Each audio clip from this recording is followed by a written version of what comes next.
Hey, what's up, everybody? It's just Charles, and welcome you guys to another episode of the Dreamerspro Show, where we cover everything from sports, hot topics, classic debates, entertainment, and we give you guys a fresh perspective on things and how we see them. And today we got a pretty serious show here today. We're going to be talking a little bit about Paul George and his injury.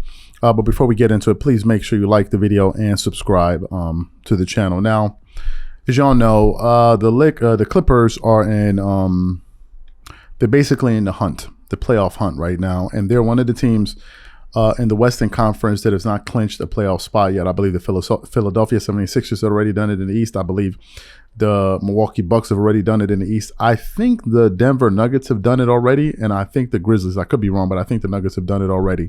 And yesterday they were playing a back-to-back, or a series of games that they're going to be playing back-to-back against the same opponent in the Oklahoma City Thunder. And during that game, Paul George was playing pretty well, and it was pretty much a defensive slugfest.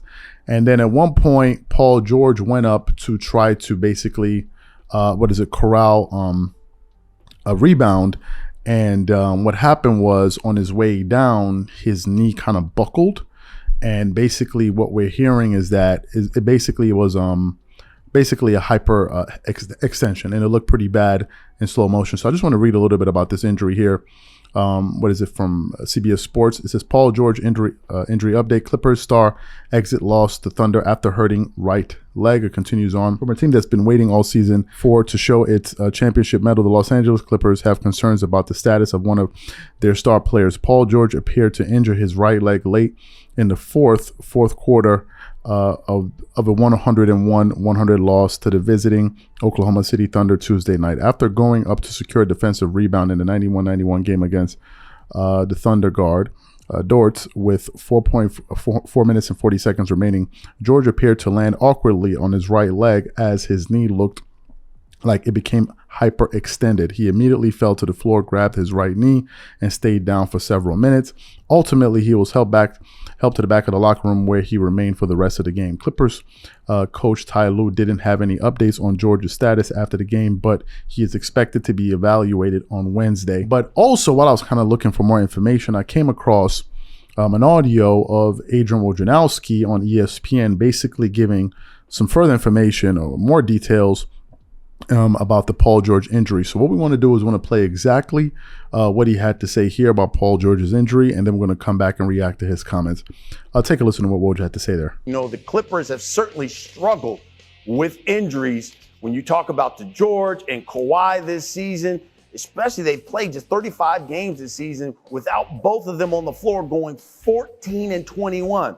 But when they both are on the floor, that record, 10 games over 500. So we got Woj back here. We got legs back here. And Woj, you got to give us the update. What are you hearing about Paul George and that leg? Well, it certainly looked like a hyperextension at the least last night. That injury, he was taken out of the arena on a cart, had that right leg, that right knee extended on the cart. And, you know, I'm told today that he's going to get the imaging on that right knee. I think it takes time to de-stress a knee overnight into today.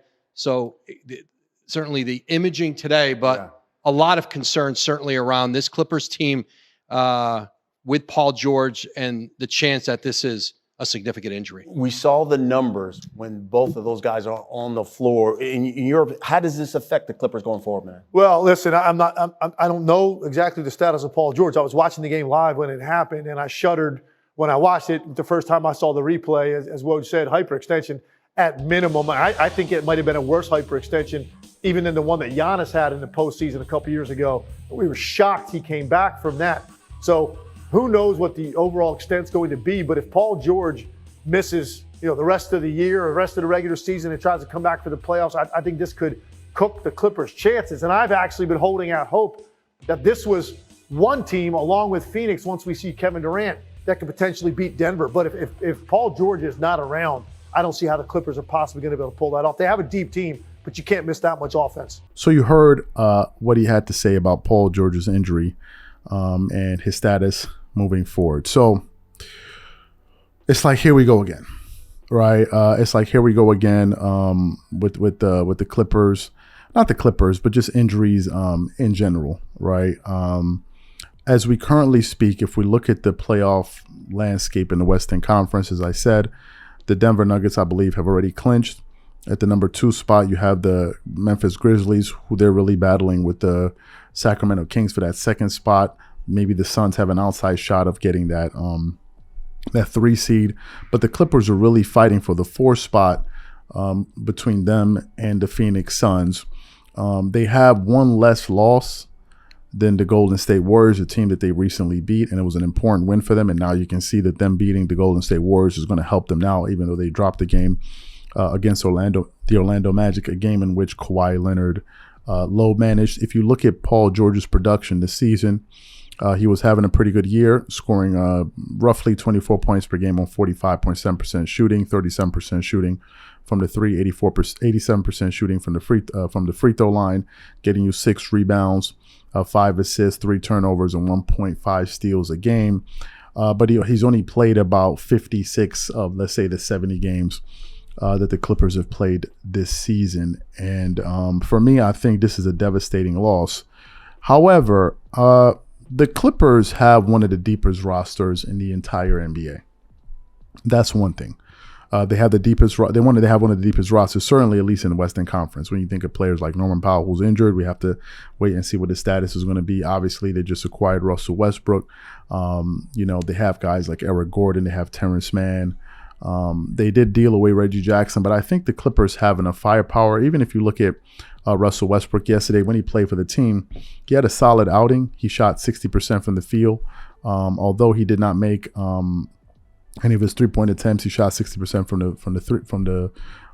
the free throw line. But he did get you 15 points. He only had 2 turnovers in that game. He got 8 rebounds in the game, and he had 2 assists. So he played pretty much under control. But moving forward, here are my thoughts with the Clippers. I actually wanted to post this on the community board, but I said I'll say it here on this show.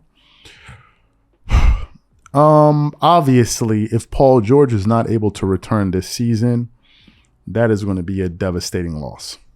All right, it's going to be a devastating loss, and there are just no two ways about it.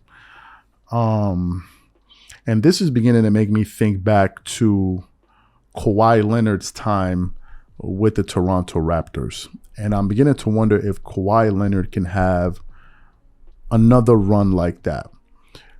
If you look back at Kawhi's 2019 run in the Eastern Conference, Kawhi Leonard had teammates like Fred VanVleet, guys that weren't really proven. They got Kyle Lowry. He was already a Toronto Raptor, but he had never won a championship. They had Serge Ibaka.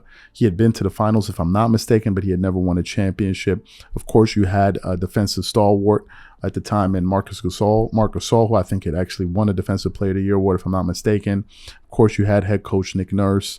You had Pascal Siakam, who had just won the Most Improved Player of the Year.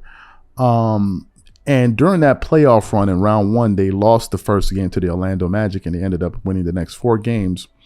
But they played some very, very difficult teams. And one may argue they beat some teams that were arguably more talented than them. When they played the Philadelphia 76ers in the conference semifinals, that team had Jimmy Butler. They had, who did they have? They had Ben Simmons, who was playing like Ben Simmons at the time. You had, of course, Joel Embiid. You had some other great players on that team, and they took them to a Game 7, right? And I think that was an improbable victory. They then go to the Eastern Conference Finals and go play a Bucks team who was a heavy favorite, and the Bucks won the first 2 games against the Toronto Raptors, and it was an overtime win that the Raptors were able to get over that team. But the Bucks, with Michael Brogdon and all of these guys, Giannis Antetokounmpo, they were favorites going into that thing.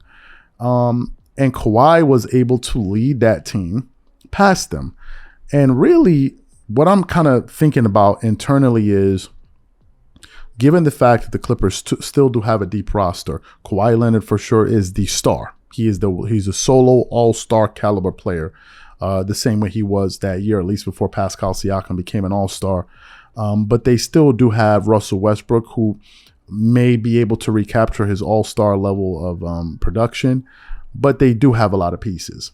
You know, they still do have Zubac. They still have Terrence Mann, as I said. They still have Marcus Morris and other players. They still have Ty Lue. They have a lot of interchangeable pieces. And I'm not ready to rule out the Clippers just yet. And when Kawhi Leonard is playing in the playoffs, he's a different player. So I'm not ready to write them off just yet, but this is just what I think. So the question is simply this to the audience. What do you think the Clippers' chances are now if Paul George is going to be out for the season?